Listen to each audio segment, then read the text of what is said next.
মোদির হারে ভারতের মুসলমানদের কোনো লাভ নাই। বাবরি মসজিদ যখন ভাঙা হয় তখন কংগ্রেসই ক্ষমতায়, কিছুই করে না বাবরি মসজিদ রক্ষা করতে।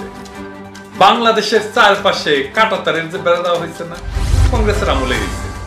ফেলানিকে যখন মারা। আসসালামু আলাইকুম ভিউয়ার্স, দেশ ও দেশের বাহির থেকে যারা আমার ভিডিওটি প্লে করেছেন জানাচ্ছি আন্তরিক শুভেচ্ছা ও অভিনন্দন। আশা করি সবাই ভালো আছেন, সুস্থ আছেন, আলহামদুলিল্লাহ। তো ভিউয়ার্স, নরেন্দ্র মোদীর হ্যাট্রিক জয়ের কারণে বাংলাদেশের সাথে যে সম্পর্ক বা প্রভাব, এটা কি খারাপের দিকে যাবে নাকি আরও অনুন্নতর দিকে যাবে? ভিউয়ার্স, নরেন্দ্র মোদীর শপথ অনুষ্ঠানে প্রধানমন্ত্রী শেখ হাসিনার যোগদান থেকে শুরু করে এখন পর্যন্ত যে সমস্ত আলামতগুলো প্রকাশ হয়ে এসেছে, তাতে করে স্পষ্ট বলা যায় যে বাংলাদেশের সাথে সম্পর্ক ভাবমূর্তি ভালো হলেও যা দেশের গণতন্ত্র, অর্থনীতি এবং রাজনৈতিকের জন্য ব্যাপকভাবে ভয়াবহ পরিস্থিতি হতে পারে। ভিউয়ার্স, আসলে এ সম্পর্কে আমরা বিস্তারিত জানবো আজকের এই তদন্ত রিপোর্টে।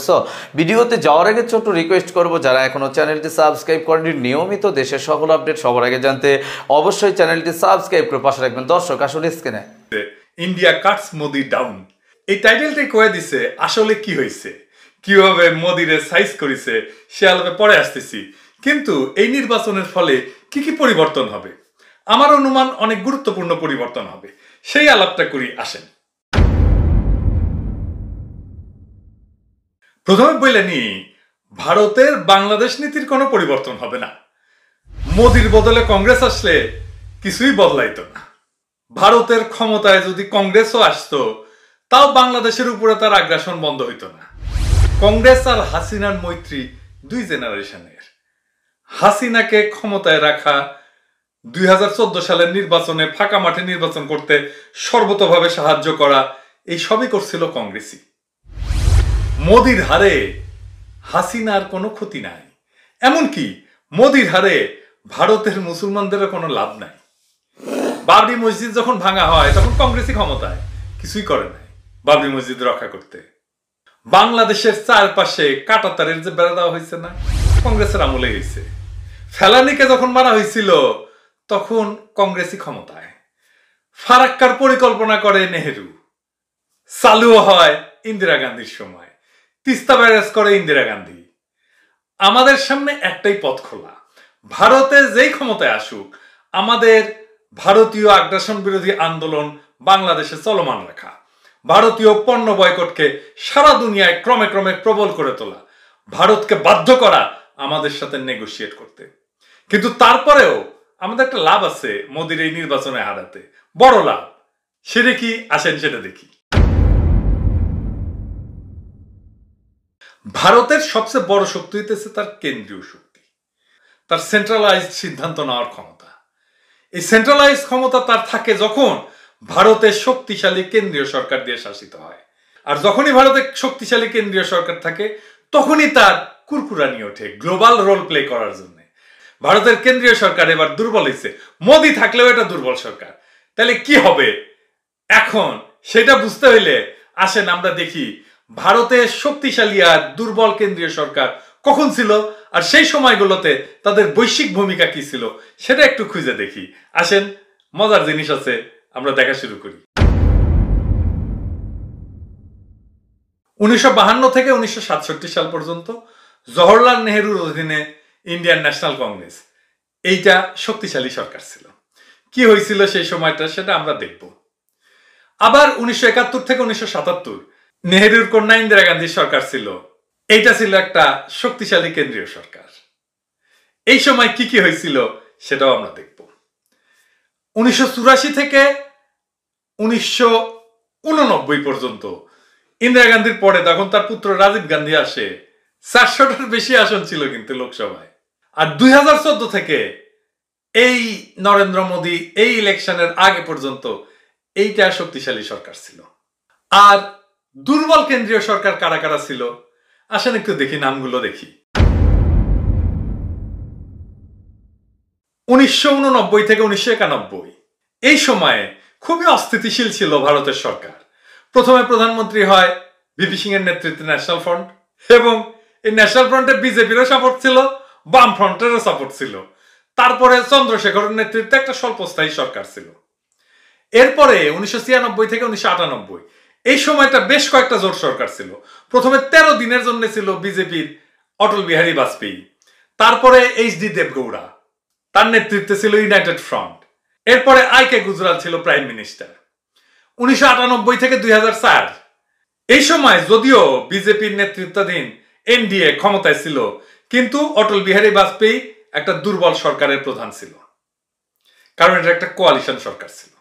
আর 2004 থেকে 2014 কংগ্রেসের নেতৃত্বে যে ইউপিএ জোট ছিল, যার প্রধানমন্ত্রী মনমোহন সিং ছিল, এইটা তার সংখ্যাগরিষ্ঠতা বজায় রাখার জন্য নানা সময় কোয়ালিশন করতে হয়েছে নানা জনের সাথে। এইটা ছিল একটা দুর্বল সরকার। এইবার আসেন দেখি বৈশ্বিক ক্ষেত্রে ভারত যখন শক্তিশালী কেন্দ্রীয় সরকার ছিল তখন কি কি ভূমিকা পালন করছে। কয়েকটা উদাহরণ দিই।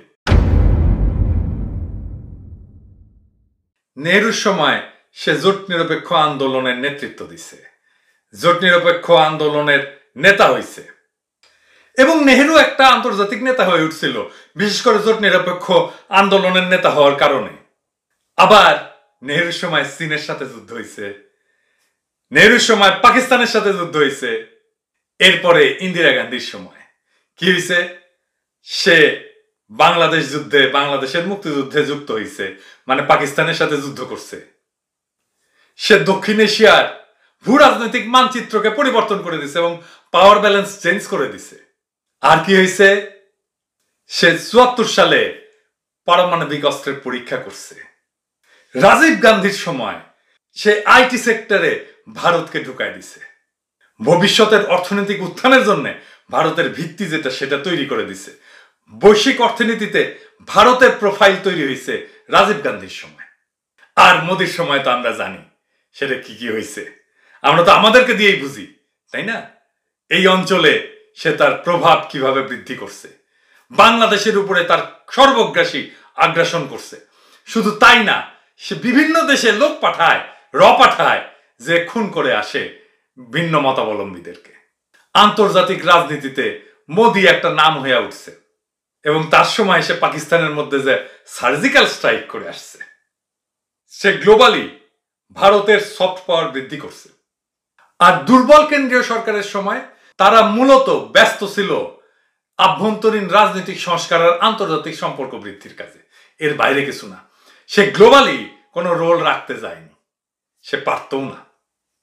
আবার দেখেন, সেই শক্তিশালী কেন্দ্রীয় সরকারের নামই আপনার কিন্তু মনে আছে ভারত প্রসঙ্গে। যদি ভারতের পিএম এর কথা বলা হয় তাহলে তাদের কথা মনে আসবে, নেহরুর কথা আসবে, ইন্দিরা গান্ধীর কথা আসবে, রাজীব গান্ধীর কথা আসবে, মোদির কথা আসবে। এখন কইতে পারেন মনমোহন সিং তো দুর্বল সরকার, ওই সময় তো 1/11 হইল, তাই না? ইন্ডিয়া জায়গা বসলো বাংলাদেশে, কথা সত্য, কিন্তু এটা ভুলে গেলে চলবে না। 1/11 ভারত আমেরিকার যৌথ প্রযোজনা। শুধু মনমোহন সিং এই কাজ করতো না যদি আমেরিকার সাথে না থাকতো।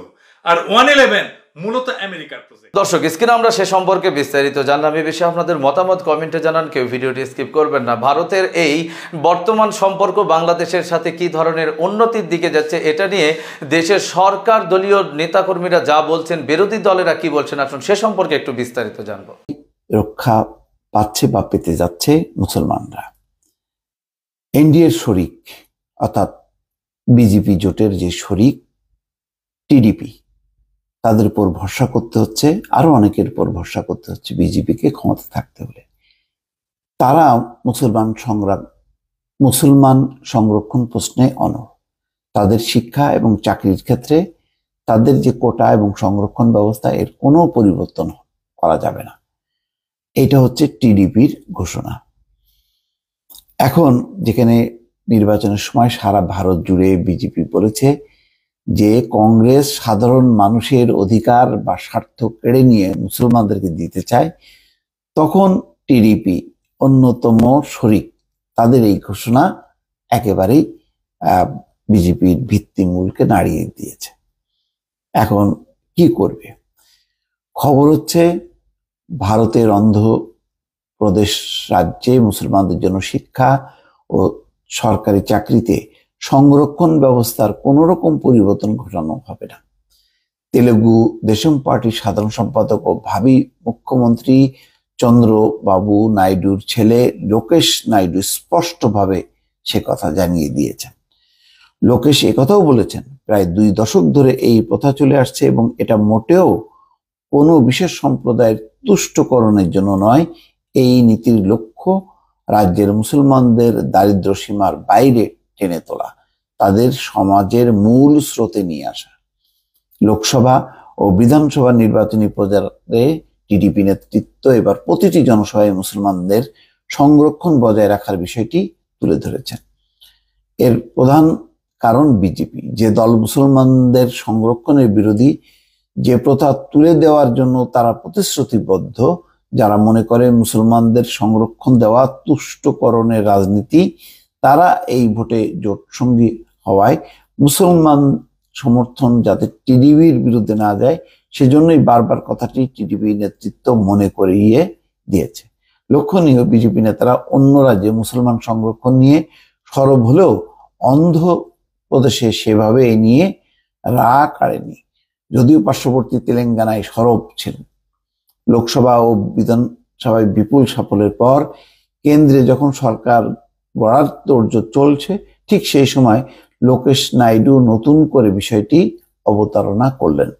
গত শুক্রবার বিভিন্ন সংবাদ মাধ্যমে সাক্ষাৎকার দেওয়ার সময় এই প্রসঙ্গ উত্থাপন করে তিনি বুঝিয়ে দিলেন, এই প্রশ্নে তারা বিজেপির আপত্তি আমলে নেবে না।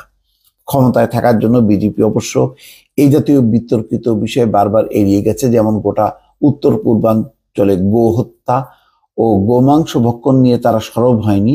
আসামে সিএএ ও এনআরসি প্রসঙ্গ এড়িয়ে যায়। এখন দেখার বিষয় নীতিগতভাবে বিরোধী হলেও কেন্দ্রে সরকার ধরে রাখা এবং অন্ধ্রপ্রদেশে সরকারের অংশ হওয়ার স্বার্থে বিজেপি মুসলমান সংরক্ষণ নিয়ে শরিকদের সঙ্গে কিভাবে সমঝোতার পথে হাঁটে। তার মানে দর্শক বুঝতেই পারছেন, যথেষ্ট পরিমাণ একটা বেকায়দায় পড়েছে বিজেপি। কারণ বিষয়টি জটিল, কারণ টিডিপি সংরক্ষণ ব্যবস্থা জারির পক্ষে অনড়, অথচ রাজ্যে রাজ্যে প্রচারে গিয়ে প্রধানমন্ত্রী নরেন্দ্র মোদী ও অমিত শাহ বলেছেন কংগ্রেস চাই সাধারণ মানুষের সংরক্ষণ কেড়ে মুসলমানদেরকে দিতে। তারা ক্ষমতা এলে এই ব্যবস্থা প্রত্যাহার করে নেবেন। মোদী ও শাহর মতে অন্য অনগ্রসরদের তালিকায় মুসলমানদের ঢোকানোর। দর্শক, স্ক্রিনে আমরা সে সম্পর্কে বিস্তারিত জানলাম। সো আজকের ভিডিও এই পর্যন্তই। ভালো লাগলে লাইক অ্যান্ড কমেন্ট করবেন এবং দেশের সকল আপডেট সবার আগে জানতে অবশ্যই চ্যানেলটি সাবস্ক্রাইব করে পাশে রাখবেন। দেখা হবে পরবর্তী ভিডিওতে ইনশাআল্লাহ। আসসালামু আলাইকুম ওয়া রাহমাতুল্লাহ।